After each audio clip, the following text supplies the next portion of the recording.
Hello and welcome to a very special Often Partisan video podcast, take two. Hopefully this time the mic will pick things up a little bit better. I'm now using an external camera, but obviously I'm recording this as quickly as I can, so technically it's not really brilliant. Sorry about that. So, yesterday's announcements. It was what I trailed on Twitter 2:30 or so yesterday afternoon. It is pretty huge. What's happened is 7 directors have resigned, 2 have been suspended, 2 have been removed. Removal is a very specific legal term. Ernst & Young are appointed by the courts, and what that means is that they have to go to the courts to have the approval to be able to do things like this. So obviously they've got to be sure that when they remove someone that they are worthy of removal and it's not abuse of power. So for Peter Pannu to have been removed, it means they have to be absolutely sure, watertight, that there is a reason to do so. Now, whether that gets referred to authorities, to the police, to the Independent Commission Against Corruption, I have no idea. But it does imply that something has happened.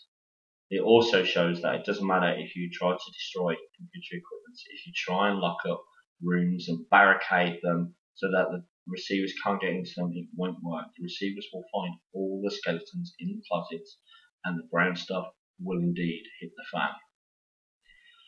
The other director who was removed was Matthew Chan Shenhua, who is related to Carson by marriage. I'm not sure about that, but I assume it would be for the same reason that Pannu went.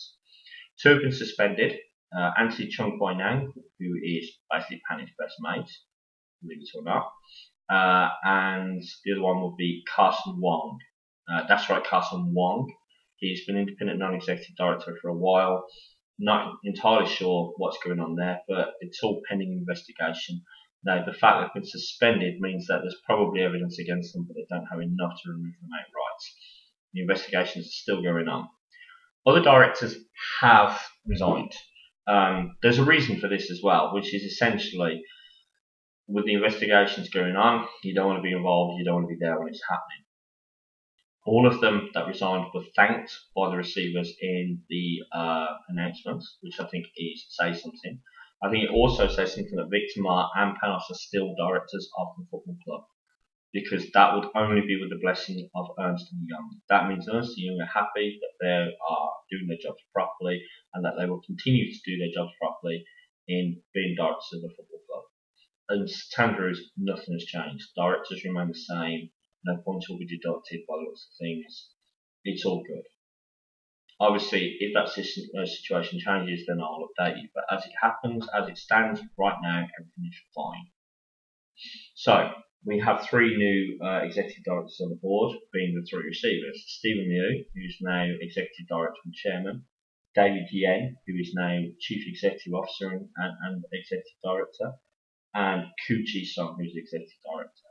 They will run the company. They will sort out the accounts, which need to be restated, and also the interim accounts, which are now overdue. They will no doubt review corporate governance procedures, and whilst doing this, they will investigate what's gone on. They will report to the authorities what's required to, and they will rectify matters. Now, with regards to the EGM, I don't even think he'll hold it, because it's completely out of date and invalid. The directors he was trying to remove have now resigned. I think Carson may need to realise that he could appoint anyone he wants and they will have no power. They won't even be allowed in the door because the EGM is invalid as he does not have access to the share register. So EGM, don't worry about that. The sale of the club, now, I know some people have said that there is an immediate prelude to the sale. Can't see that happening. There's too much that needs to be sorted out, too much that needs to be done.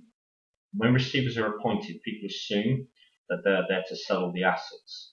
As I've said to you before, there is a court order appointing Ernst & Young. We don't have access to it, but it's my rather educated opinion that Ernst & Young do not have the power to sell the club outright, to liquidate assets. They just have the power to run the company, which means they can negotiate with bidders, they can recommend something to shareholders, but they do require shareholder approval to do so. As I said before, it comes down to compromise. They're going to go to Carson and say, look, You need to sell, mate.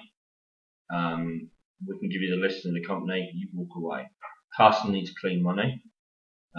He has got his backers, but he needs money that he can show comes from a legitimate source for legitimate reasons. He's got $500,000 or so to pay his counsel, allegedly. So yeah, I am fairly confident it will happen, just not right now. I think it'll be the end of the season, hopefully. But we will see. Leading into the court case, which starts tomorrow, 2-day hearing at the High Courts in front of 3 judges. Is Justice Michael Lunn, Vice President of the Courts, McRae, His Honour Justice McRae, and Justice McQuarters.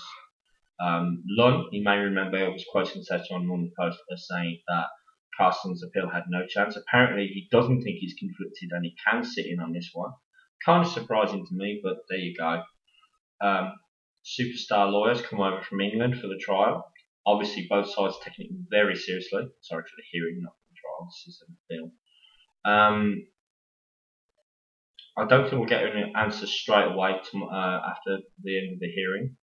They can give an oral answer, an oral judgment, but I don't think they will because of the complexities surrounding this case. I think they want to get it right, and as such, they'll adjourn it for a couple of weeks to put it in writing. That's what I think. That's what's likely.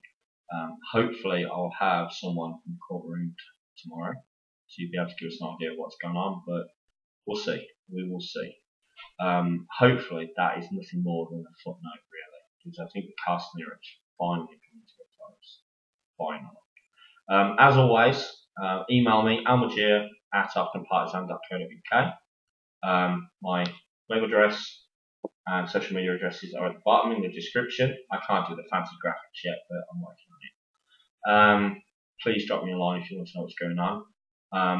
And also, I've got to say here, sign up to the mailing list, because Monday morning I email people that the brown stuff is about to hit the fan, and that if they weren't careful, everyone's going to get splattered now. I didn't think it was quite going to happen the same day, but yeah, it was prophetic words. So yeah, sign up to the mailing list, because I can say stuff in the mailing list that I probably wouldn't say on the website, for the simple reason it's more my opinion than anything else. My insight, as it were. Yeah, and if you've got any questions that you'd like me to answer on video, drop me a line. Till then, till next time, keep right on, and let's hope